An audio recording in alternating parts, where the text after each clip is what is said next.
शरीर का दिव्यीकरण।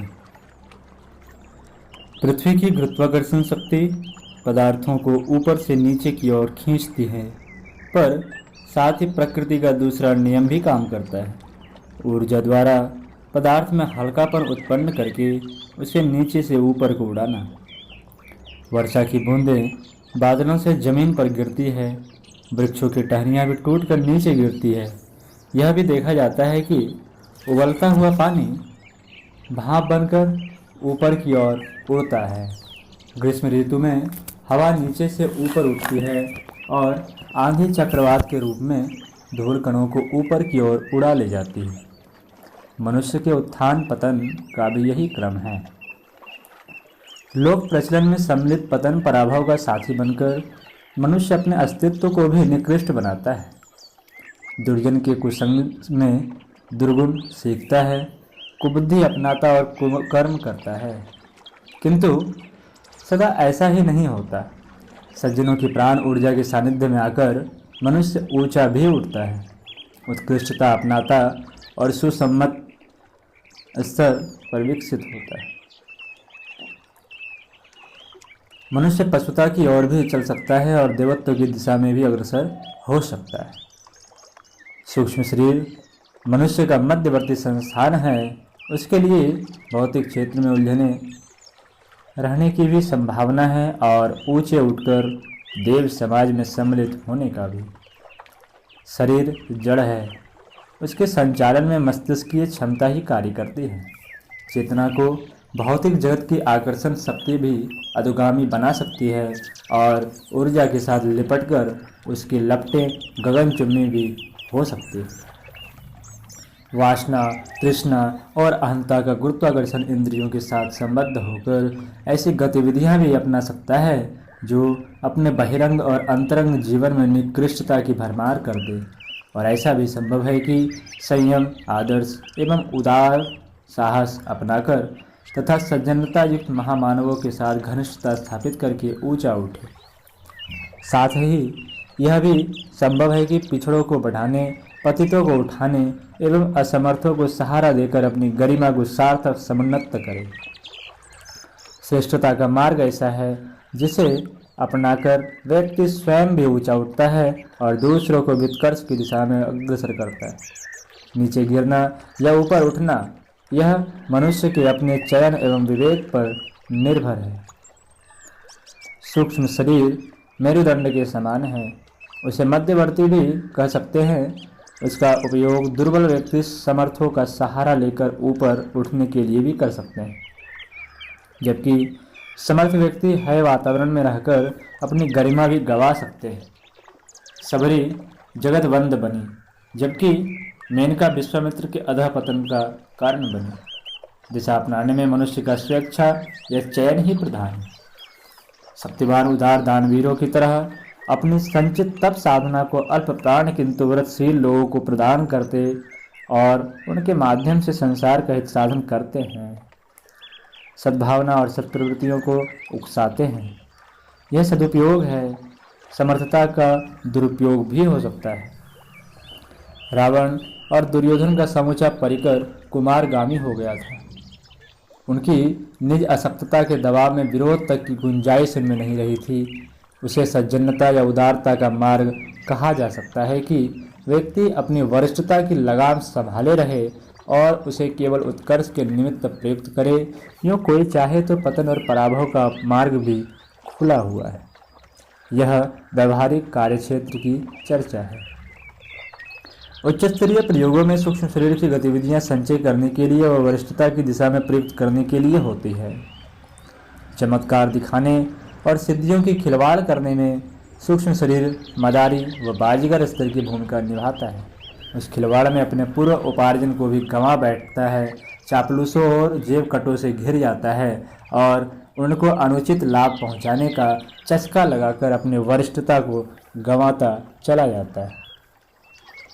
सूक्ष्म शरीर को अधिक बलिष्ठ बनाना चाहिए ताकि उससे अधिक महत्वपूर्ण कार्य सध सके। गधा कम और हाथी अधिक बोझ उठाता है। सामान्य मध्यवर्ती स्थिति में व्यक्ति विशेष की सामान्य सहायताएं ही बन पड़ती हैं। यदि शारीरिक तपश्चर्या और मानसिक योग साधना द्वारा सूक्ष्म शरीर को अधिक समुन्नत बनाया जा सके तो अपने को देवोपम बनाते हुए ईश्वर का अनुग्रह पात्र बना जा सकता है और उसके निकटतम स्तर तक पहुंचा जा सकता है। ऐसी स्थिति तक पहुंचा हुआ साधक व्यक्ति विशेष की सामान्य लौकिक सहायताएं ही करने में समर्थ नहीं होता, व्यापक प्रवाह और वातावरण को भी बदलने और सुधारने में समर्थ हो सकता है। उसकी परिधि बड़ी होती है, इसलिए अपने क्रियाकलापों को सीमित न रखकर व्यापक भी बना सकता है। आवरण आवश्यकता अनुसार सभी को धारण करना पड़ता है। ईश्वर की मूलभूत सत्ता विश्व व्यवस्था में लगी रहती है।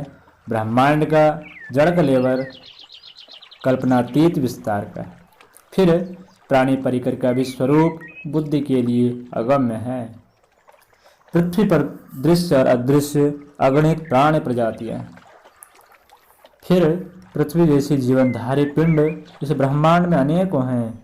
उन सब प्राणियों के कर्म विधान की साज संभाल भी ईश्वर के हाथ में है।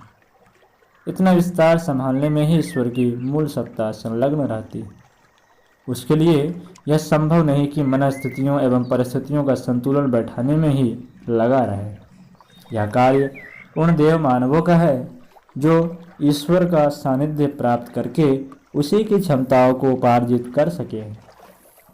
लोकाचार की गड़बड़ाती हुई परिस्थितियों को ये देव मानव ही संभालते हैं। उनकी शक्ति एवं नियुक्ति का यही उपयोग होता है।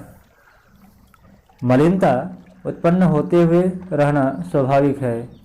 मनुष्य शरीर के हर भाग से विकृतियां निकलती है। वायुमंडल भी कूड़ा करकट बिखेरता रहता है। इसे स्वच्छ करने में समय भी लगता है और सामर्थ्य भी। देवमानव इसी दायित्व को समझते हैं। जहाँ कहीं टूट फूट होती है उसे संभालने के लिए वे यथा समय यथा स्थान जा पहुँचते हैं और अव्यवस्था को व्यवस्था में बदलते हैं। कहने पर हर श्रेष्ठ काम ईश्वर करता है। उसी की इच्छा से सब कुछ होता रहता है। यह कथन आंशिक सत्य है। यह कार्य देव मूर्तियों का है। अपना अपना कार्य क्षेत्र उन्हें ही संभालना पड़ता है। किसी शासन की व्यवस्था उसके अफसर ही संभालते हैं। इसी प्रकार सूक्ष्म शरीर को ईश्वरीय चेतना के साथ लपेटकर उच्च स्तरीय देव मानव वही करते रहते हैं जिसे ईश्वर की इच्छा या कृपा कहा जाता है। कार्य कोई भी अफसर करे उसे शासन का निर्देश समझा जाता है। इसी प्रकार देव मानवों की सुधार एवं संतुलन प्रक्रिया ईश्वर की इच्छा या आज्ञा मानी जाती है। बिगाड़ना शैतान का काम है। प्राणी की जन्मजात निकृष्टता एवं है वातावरण को संभालना ईश्वर का काम है। देव मानवों जो अग्नि में ईंधन की तरह आत्मसमर्पण करते हुए तद्रूप हो चुके हैं, शालोक के सामीप्य सानिध्य एवं सारूप्य की मोक्ष स्थिति के अधिकारी बन चुके हैं, इस स्थिति को प्राप्त करने के लिए ही सूक्ष्म शरीर को दिव्य स्वरूप में परिवर्तित कर देना माना जाता है।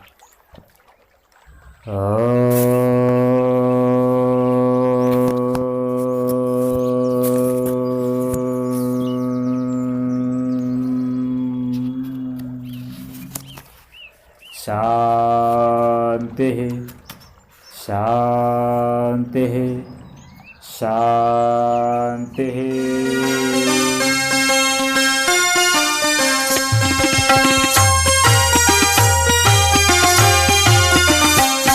चलो गुरुदेव के सपने सजाने की शपथ ले ली। चलो गुरुदेव के सपने सजाने की शपथ ले